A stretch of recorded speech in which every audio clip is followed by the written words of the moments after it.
Buenas tardes. Bueno, mi nombre es Romina Fernández. Yo vengo a representar al Grupo Suelos de la Experimental del Intanguil, que hoy por hoy y por suerte somos unos cuantos y estamos liderados por Alberto Quiroga. El tema es rotaciones y básicamente es la importancia de las gramíneas en secuencias agrícolas con alta incidencia de oleaginosas en la región semiárida pampeana. Como hemos escuchado hoy a la mañana, y no es ajena a la región semiárida pampeana, el uso del suelo que se ha provocado en los últimos años ha provocado pérdidas en los contenidos de carbono. Nosotros en la región semiárida pampeana teníamos hace unos 40, 50, 60 años pastizales naturales, como se ve en la foto, y bosques de caldén, con gramíneas. Estos ecosistemas pasaron a usarse con fines agrícolas, y esto ha producido que el carbono de los suelos ha bajado, afectando drásticamente los procesos físico-hídricos de nuestros suelos. Una de las principales limitantes que tenemos en la región semiárida pampeana son las precipitaciones. Con la excepción de este año, ¿por qué digo esto? Porque en marzo hemos recibido abundante lluvia, algunas localidades ha llovido unos 600, 700 milímetros, que es prácticamente el promedio anual, o sea que hay muchos problemas hoy por hoy en nuestra provincia, pero en general, y si hablamos de datos promedios, la principal limitante que tenemos nosotros son la escasez de las lluvias y que generalmente lo que llueve no cubre el requerimiento de uso consultivo de los cultivos. En este sentido, en el gráfico podemos ver la probabilidad de que llueva en la región semiárida pampeana 500 milímetros, que es lo que necesita un maíz, una soja, es aproximadamente un 20%.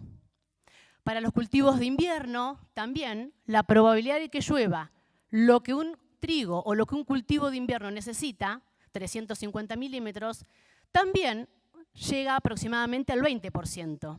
O sea que de 10 años, 2 va a llover lo que el maíz necesita, lo que el girasol necesita, lo que el trigo necesita. Y 8 años no, nos vamos a quedar mirando para arriba. Entonces, en función a esto, nosotros tenemos que empezar a manejar el agua previo a la siembra, ¿no? Realizando barbechos. ¿Por qué? Porque nos independizamos de esta probabilidad de las precipitaciones y si en vez de esperar que me lluevan 500 milímetros, yo junto 100 milímetros en el suelo, tengo que esperar que me lluevan 400 milímetros. La probabilidad de que lluevan 400 milímetros asciende a un 40% de probabilidad o un poco más. Realmente es un problema este tema y es el principal problema con que nosotros contamos en la región semiárida pampeana. También la zona que el Grupo Suelos trabaja, esto no, el cursor no anda para mostrar en el mapa, pero nosotros estamos trabajando en el centro de la Pampa, en el este, noreste, dentro de la provincia, también hacemos algunas cosas afuera, y en esa amplia región nosotros contamos con suelos de contenidos de arcilla más limo de 50-60%, que son finos para nosotros, para nuestros suelos, son considerados suelos finos, y suelos del 20% de arcilla más limo, o sea, 80% de arenas. Y además, estos suelos de 80% de arena retienen poca cantidad de agua por centímetro de suelo, y los suelos de 50% de arcilla más limo retienen más cantidad de agua por centímetro de suelo, son más finos. Y otra de las cuestiones que nosotros tenemos una variabilidad bastante grande en cuanto al espesor de suelo que las raíces pueden llegar a explorar. En este sentido tenemos suelos de 40 centímetros de profundidad, 80 centímetros, 1 metro, 2 metros y más. Entonces, en esta gama de suelos y de profundidad efectiva de raíces, le llamamos nosotros PER, nosotros tenemos el Grupo Suelos de la Experimental de Anguil, tiene varios ensayos de larga duración, el cual el más viejo cuenta con 23 años y está ubicado en el noreste de la provincia, que no es el que voy a presentar hoy, porque siempre estamos hablando de ese ensayo, que es de Dorila, está cerca de Pico, de General Pico. Vamos a hablar hoy de otro ensayo de larga duración. En este sentido, cada ensayo de larga duración, como hoy dijeron, cumple o trata de responder distintos objetivos.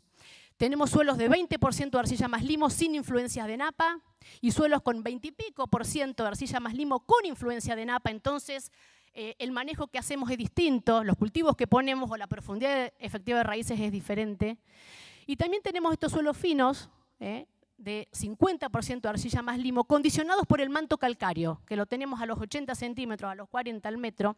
Y en este sentido, el ensayo que voy a mostrar ahora corresponde a este suelo, un suelo fino, para nosotros, 50% de arcilla más limo, donde se encuentra el manto calcáreo a 1 metro.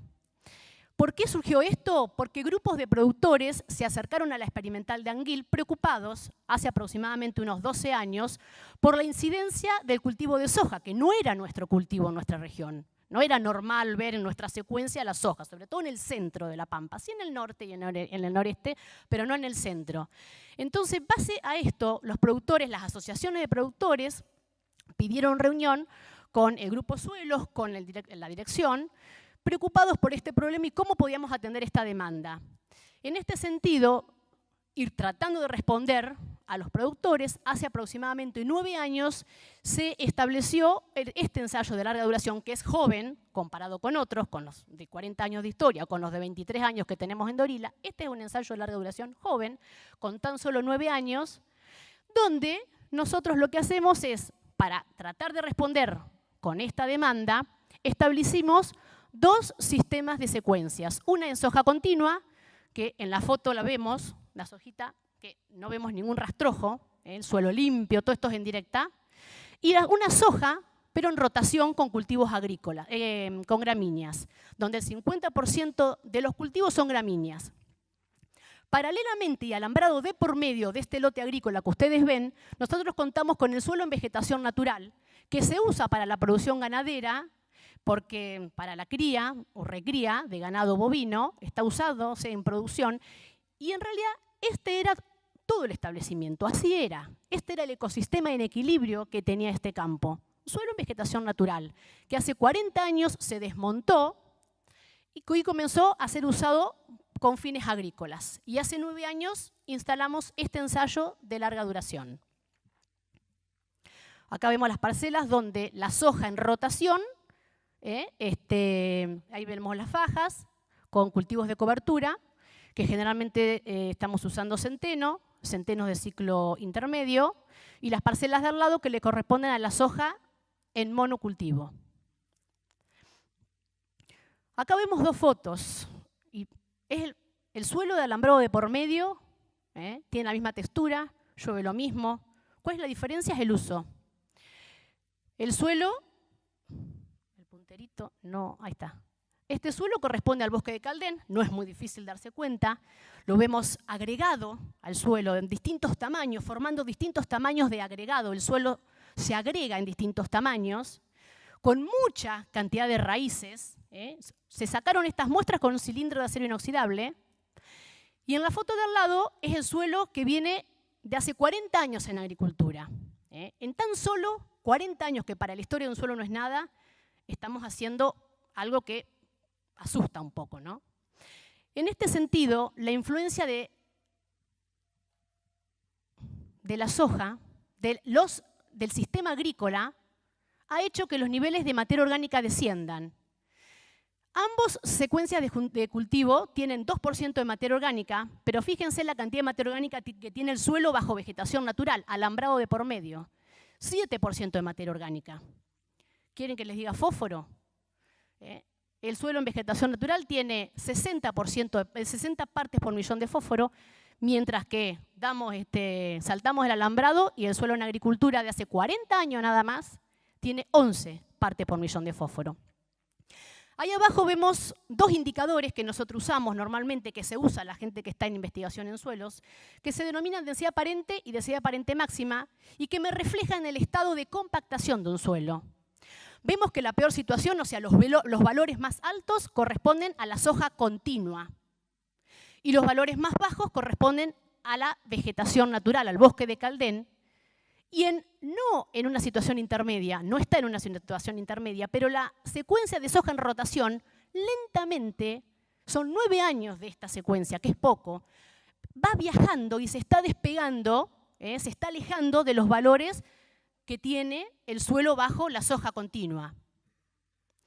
Utilizando este instrumento, que se denomina simulador de lluvia, le hacemos aplicar una lluvia de 120 milímetros por hora y comprobamos que de 120 milímetros por hora en el bosque de Caldén, en una hora entraron 100 milímetros, y lo que no entró escurrió, son 20 milímetros los que escurrieron, mientras que en la soja continua, de los 120 milímetros que le aplicamos, entraron 40 milímetros al perfil. 40 años de historia es esto, que no es nada. Y el suelo bajo soja en rotación, de los 120 milímetros aplicados, le entraron 68 milímetros en el perfil. Acá está la calicata realizada después que sacamos el simulador de lluvia. En la soja continua le hicimos ingresar 120 milímetros al suelo y tan solo entraron 40, mojando 30 centímetros de espesor. ¿El resto del agua dónde está? No entró. Y si no entra es porque hay problemas de porosidad, pérdida de porosidad, sobre todo de los macroporos, que tienen la función de conducir el agua de las precipitaciones. ¿Y dónde va el agua? Y el agua queda, si hay pendiente va al bajo, y si no hay pendiente queda sobre la superficie del suelo y se evapora, se pierde. ¿Y yo qué les dije hoy? Nosotros estamos en una región semiárida donde las precipitaciones no cubren el uso consultivo de los cultivos. Por lo tanto, la gente que está en suelo, en Facultad de Agronomía de la Semiárida, en INTA, Anguil, San Luis, no nos podemos permitir que el agua que llueve no entre. No podemos permitir esto. Otro indicador que nosotros estamos usando es porcentaje de cobertura y porcentaje de costra.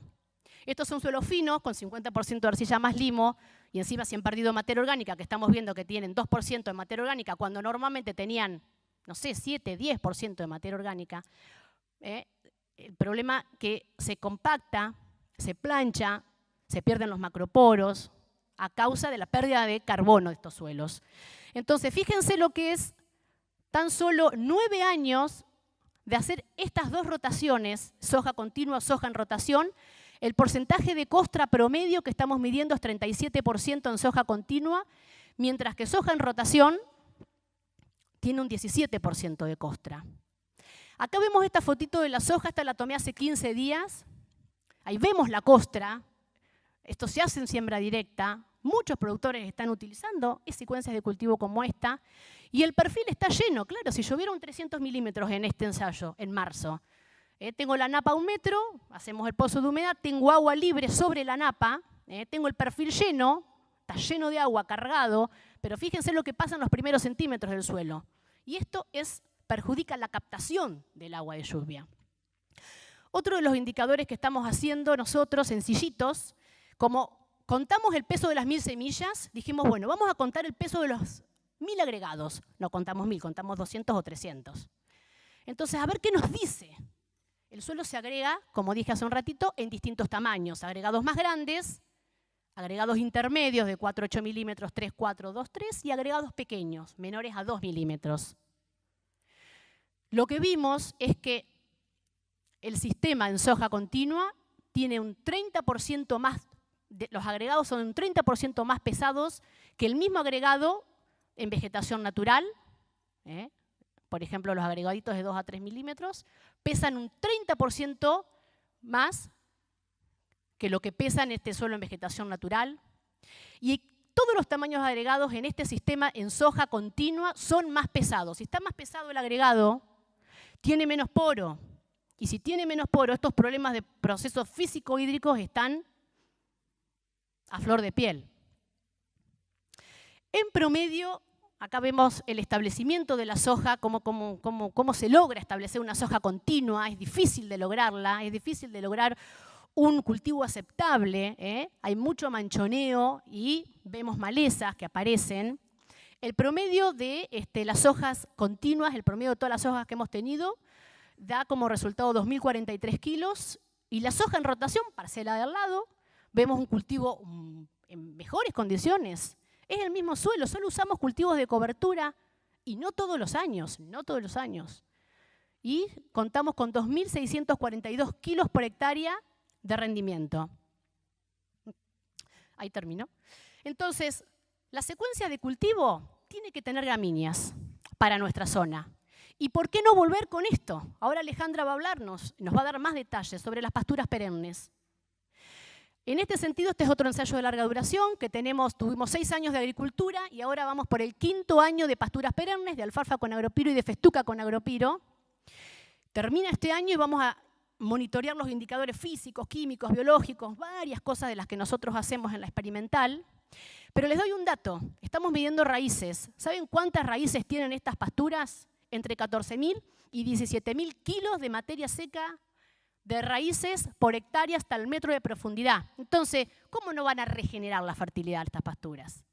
Es increíble el tema de raíces, estamos trabajando bastante en esto. Entonces, y para ir cerrando, la mayor participación de gramíneas en la rotación, no tenemos dudas que viene mejorando drásticamente y por suerte las propiedades físico-hídricas de los suelos, afectando en la captación del agua de lluvia, o sea, me llueve poco, pero lo que llueva poco tiene que entrar en el perfil de suelo. Si entra más cantidad de agua, se almacena más cantidad de agua. Y si se almacena más agua, se usa con mayor eficiencia y afecta el rendimiento. Ahora, ¿cuánto tiempo, cuántas gramíneas en la rotación, con qué frecuencia estas gramíneas? No lo sabemos. Lo tiene que responder el ensayo de larga duración. Muchas gracias.